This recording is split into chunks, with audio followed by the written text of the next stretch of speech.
नमस्कार, बहुत स्वागत है आपका हमारे छत्तीसगढ़ के इस खास बुलेटिन में। खबरों के साथ मैं हूं रीनो। सबसे पहले बात तो रायपुर से बड़ी खबर की। भानु प्रतापपुर विधानसभा उपचुनाव पर बड़ी खबर है, जहां कांग्रेस की तरफ से सावित्री मंडावी की दावेदारी, कार्यकर्ताओं की भावनाओं का सम्मान करते हुए चुनाव लड़ना चाहती हूं। अभी तक पार्टी से नहीं हुई कोई बातचीत, सावित्री ने ये जवाब दिया और जनभावना देखकर दिया नौकरी से इस्तीफा। 5 दिसंबर को भानु प्रतापपुर विधानसभा सीट पर उपचुनाव होना है, मतदान होना है। 17 नवंबर को होगा नामांकन दाखिल। और सावित्री मंडावी ने अपनी सरकारी नौकरी से इस्तीफा दे दिया। वे सरकारी स्कूल में शिक्षिका थी और उन्होंने जन भावना के लिए इस्तीफा दिया है।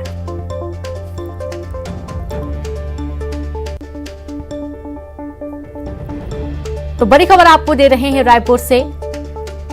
भानु प्रतापपुर विधानसभा उपचुनाव का बड़ा अपडेट आपको दे रहे हैं, जहां कांग्रेस की तरफ से सावित्री मंडावी चुनावी मैदान में उम्मीदवार हो सकती हैं। हालांकि उनका यह भी कहना है कि अभी तक कांग्रेस उनकी कोई बातचीत नहीं हुई है कांग्रेस पार्टी से, लेकिन उम्मीद यही है कि सावित्री मंडावी चुनावी मैदान में उतर सकती हैं। तो मैं दुख से उबर भी नहीं पाई हूँ अच्छे से। तो मैं अपने पारिवारिक कारणों से बच्चों को देखते हुए, इनके क्षेत्र को देखते हुए मैं अपना स्वयं इस्तीफा दे दी हूँ। और भानु प्रतापपुर विधानसभा के जितने भी कार्यकर्ता हैं, उनकी भावनाओं का सम्मान करते हुए मैं क्षेत्र को देखना चाहती हूँ। 1998 से 2022 तक पूरा इनका राजनीति करते आ रहे थे, तब से मैं इनसे जुड़ी हुई हूँ। देखती थी वाकई में ये ना बिल्कुल क्षेत्र की जनता के लिए बहुत सेवा की है, खूब सेवा भी किए, साथ विकास के जितने भी कार्य थे पूरा इन्होंने पूरा किया। मतलब दिन रात इनका ना क्षेत्र में ही दौरा रहता था अक्सर। बहुत काम किया, खूब काम किए। चर्चा नहीं हुए, मैं अपने उससे स्वेच्छा से वो करी, कुछ वो ऐसा अभी चर्चा वगैरह नहीं हुआ है। मैं अपने कारणों से, अपने पारिवारिक कारणों से बच्चों को देखते हुए सोच रही हूँ कि यहाँ चुनाव इसमें राजनीति में आऊँ। ये एक सहानुभूति भी रहती है और स्वाभाविक दावेदारी भी रहती है परिवार की जी। तो आप आएंगे? हाँ, मैं वही बोली ना, विधानसभा जितने भी कार्यकर्ता उनकी भावनाओं का सम्मान करते हुए मैं चुनाव लड़ना चाहती हूँ।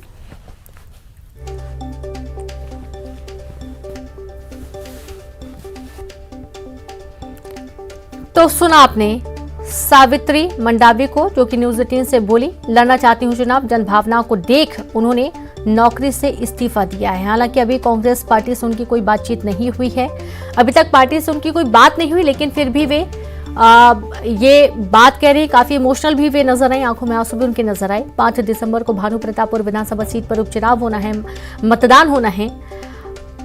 अभी तक पार्टी से कोई बात भले नहीं हुई हो, लेकिन ऐसा माना जा रहा है कि कांग्रेस की तरफ से सावित्री मंडावी दावेदार हो सकती हैं।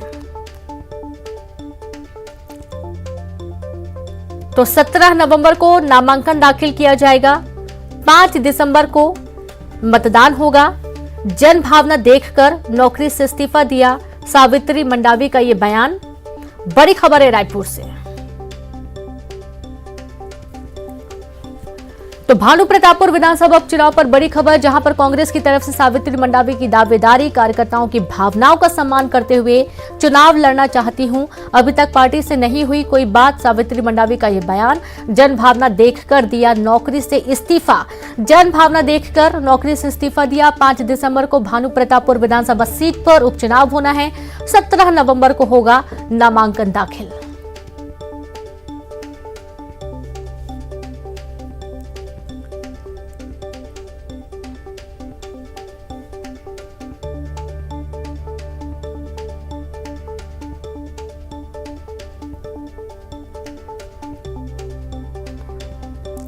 तो बड़ी खबर रायपुर से है। भानु प्रतापपुर विधानसभा उपचुनाव पर बड़ी अपडेट, जहां कांग्रेस की तरफ से सावित्री मंडावी की दावेदारी, कार्यकर्ताओं की भावनाओं का सम्मान करते हुए चुनाव लड़ना चाहती हूं। जनभावना देखकर नौकरी से इस्तीफा दी हूं। और ज्यादा जानकारी के साथ संवाददाता युगल तिवारी लाइव जुड़ गए। युगल, सावित्री मंडावी न्यूज 18 से बातचीत में कहा कि अभी पार्टी हाईकमान से कोई बातचीत नहीं हुई है, लेकिन जन भावना को देखकर उन्होंने नौकरी से जरूर इस्तीफा दे दिया। क्या माना जाए कि कांग्रेस उम्मीदवार चुनावी मैदान में रहेंगी?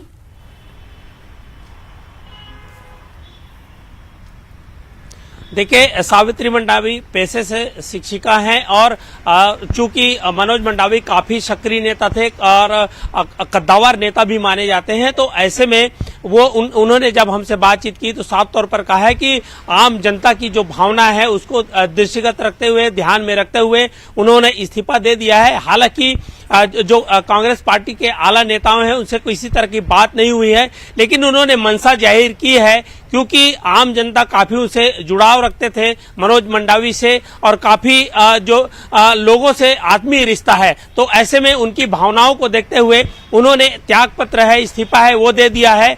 और ये बड़ी बात उन्होंने कही है कि वो चुनाव लड़ना चाह रही हैं, एक जो जन भावना के अनुरूप वो आना चाहती है, सेवा करना चाहती है, तो एक बड़ी बात कही जा सकती है। और उन्होंने साफ तौर पर कहा कि कभी भी वो घर पर मनोज मंडावी रहते नहीं थे, लगातार क्षेत्र की जनता है उनके विकास की बातों को लेकर के सघन दौरा करते थे और लगातार वो संपर्क में रहते थे। लोग काफी उन्हें चाहते थे, काफी उन्हें मानते थे, तरजीह उनको देते थे, तो एक बड़ी बात कही जा सकती है। और उसी को देखते हुए सावित्री जो मंडावी है उन्होंने त्यागपत्र दे दिया है। देखना ही होगा कि क्या आने वाले समय में जब पार्टी उन्हें टिकट देती है या नहीं देती है, ये अलग बात है, लेकिन इस्तीफा दे दिया है। और जिस तरह से इस्तीफा देने के बाद जो भानु प्रतापपुर की जो समीकरण है वो बिल्कुल बदला हुआ सा नजर आ रहा है। और ये बात तय है कि मनोज मंडावी जैसे कद्दावर नेता की जो दुखद निधन हुआ है तो उसका फायदा कहीं न कहीं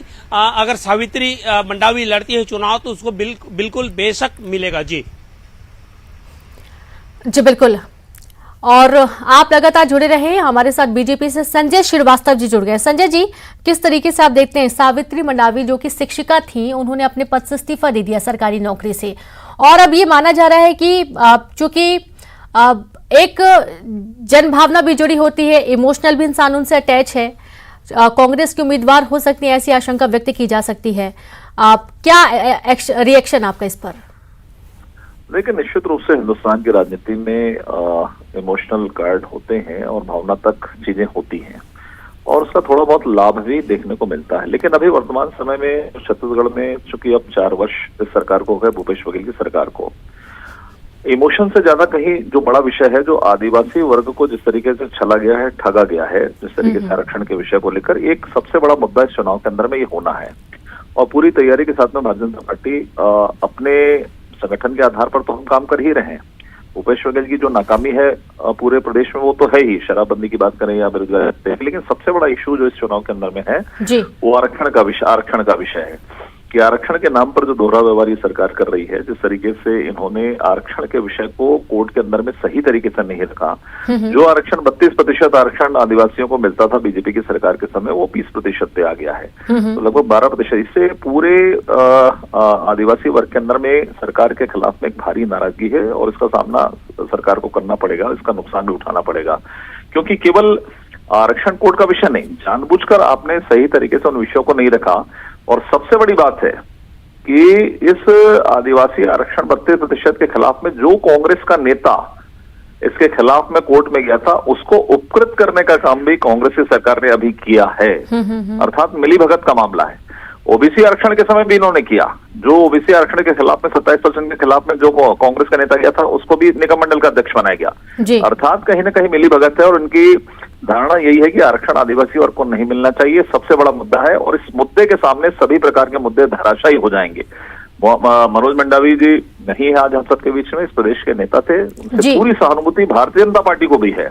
बिल्कुल, प्रदेश के नेता थे, काफी सक्रिय नेता थे और यही माना जा रहा है, यही कहा जा रहा है कि संभावित सावित्री मंडावी चुनावी मैदान में उतर सकती हैं कांग्रेस के उम्मीदवार बनके। नितिन जी भी जुड़ गए हमारे साथ, कांग्रेस से हैं नितिन जी, आप अभी तक हालांकि न्यूज 18 से उन्होंने बातचीत करते हुए ये कहा है कि उनकी कोई बात नहीं हुई है पार्टी हाईकमान से, लेकिन फिर भी उन्होंने जन भागीदारी के लिए काम करने की सोची है और यही कारण है कि उन्होंने अपने पद से इस्तीफा दिया है। क्या समझा जाए कि सावित्री मंडावी कांग्रेस की तरफ से भानु प्रतापपुर विधानसभा उपचुनाव में उम्मीदवार होंगी? देखिए, टिकट चयन की प्रक्रिया जो होती है, किसको टिकट देना, कौन चुनाव लड़ेगा, ये एक पूरा प्रोसेस है हमारे यहाँ। उस प्रोसेस में जो तय होगा वो आप लोगों से बिल्कुल शेयर किया जाएगा। हमारा मुख्य उद्देश्य है कि जो हमारे नेता थे वहाँ के विधायक और विधानसभा उपाध्यक्ष थे मनोज मंडावी जी, उनके द्वारा उनके सोच जो थी या वो जो वहाँ कार्य कर रहे थे, उन कार्यों को, अधूरे कार्यों को उनके पूरा करना। साथ ही छत्तीसगढ़ में भूपेश बघेल जी की सरकार ने जो जन कल्याणकारी कार्य किए हैं, तो उन कार्यों को लेकर जनता के बीच जाएंगे और बिल्कुल निश्चित तौर पर जैसे अन्य उपचुनावों में जनता ने कांग्रेस को आशीर्वाद दिया है, बिल्कुल निश्चित तौर पर इस बार भी आशीर्वाद देगी और एक बहुत बड़े प्रचंड बहुमत से कांग्रेस का कैंडिडेट जो है भानु प्रताप सेठ से चुनाव जीतेगा। जी, चुनाव तो जीतेगा, ठीक है, लेकिन अभी सवाल ये है कि सावित्री मंडावी ने इस्तीफा जो दे दिया है, क्या कोई बातचीत हुई है? पार्टी हाईकमान क्या ऐसा कुछ विचार कर रही है? देखिए, पार्टी हाईकमान विचार कर रही है, नहीं कर रही है, ये सारी चीजें मैंने कहा कि इलेक्शन में टिकट का एक प्रोसेस होता है और निश्चित तौर पर सावित्री मंडावी जो है वो भी एक कैंडिडेट होंगी यदि वो वैसा कुछ कह रही है तो बिल्कुल। लेकिन ये सब जो तय करना है, ये हमारी इलेक्शन कमेटी होती है, वो तय करती है कि कौन चुनाव लड़ेगा और कौन जीतेगा और किसको टिकट दिया जाना है। और निश्चित तौर पर जो भी प्रत्याशी होगा मिलजुल कर लड़ते हैं। और जैसा कि बस्तर में देखिए भारतीय जनता पार्टी की क्या स्थिति है, अभी बीजेपी के प्रवक्ता आदिवासी आरक्षण की बात कर रहे थे तो उल्टा चोर कोतवाल को डांटे, ये उल्टा इनको ही पड़ने वाला है और इनको ही इसका नुकसान होना है भविष्य में, ये भी आप देखिएगा। अच्छा, अब संजय जी, इसका नुकसान उल्टा होगा ये कहना नितिन जी का, आरक्षण की आपने अभी बात की थी, हालांकि मुद्दा यहाँ पर सावित्री मंडावी के चुनावी मैदान में उतरने का है, लेकिन आरक्षण की बात चली गई, बस्तर की बात चली गई। नहीं, देखिए ऐसा है, आपने इमोशनल कहा कि क्या फायदा मिलेगा, तो मुद्दों की बात आई थी, तो मुझे लगता है कि मैंने स्वीकार किया ना कि कुछ हिंदुस्तान में है, इस तरह की चीजें होती हैं कि उसका निश्चित रूप से फायदा मिलता है। हालांकि अक्सर ये देखा जाता है कि इमोशनली अटैच रहते मनोज मंडावी जी काफी सक्रिय रहे हैं अपने कार्यकाल के दौरान। मैं कह रहा हूँ, लेकिन अभी जो सबसे बड़ा मुद्दा है, आप देखिए ना, लगातार आंदोलन हो रहा है, सर्व आदिवासी समाज, केवल बीजेपी नहीं बल्कि पूरा आदिवासी वर्ग नाराज है और वो आंदोलन कर रहा है। सरकार जवाब नहीं दे पा रही है, सरकार भाग रही है, मुंह छुड़ा रही है, सरकार जवाब देने की स्थिति में नहीं है और सरकार ने गलत किया है, आपने पक्ष ठीक से नहीं रखा। हमारे समय 32 था डॉक्टर सिंह के समय, हमने मध्य प्रदेश बीच में नहीं बोले। देखिए इनके साथ यही दिक्कत है कि ये जवाब एक एक करके बात छोड़ेंगे तो समझ में भी आएगा कि क्या बातचीत करें, क्या पक्ष रख रहे हैं।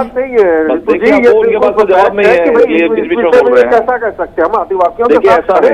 देखिए ऐसा है 2011-12 में बिल्कुल इस विषय मुख्यमंत्री जी ने कहा भी है कि आवश्यकता पड़ी तो बस संजय जी की बात है कि सुन नहीं पा रहे हैं। शुक्रिया हमसे जुड़ने के लिए। एक एक करके बात करेंगे तो ज्यादा बेहतर होगा। अब चूंकि सावित्री मंडावी ने इस्तीफा तो दे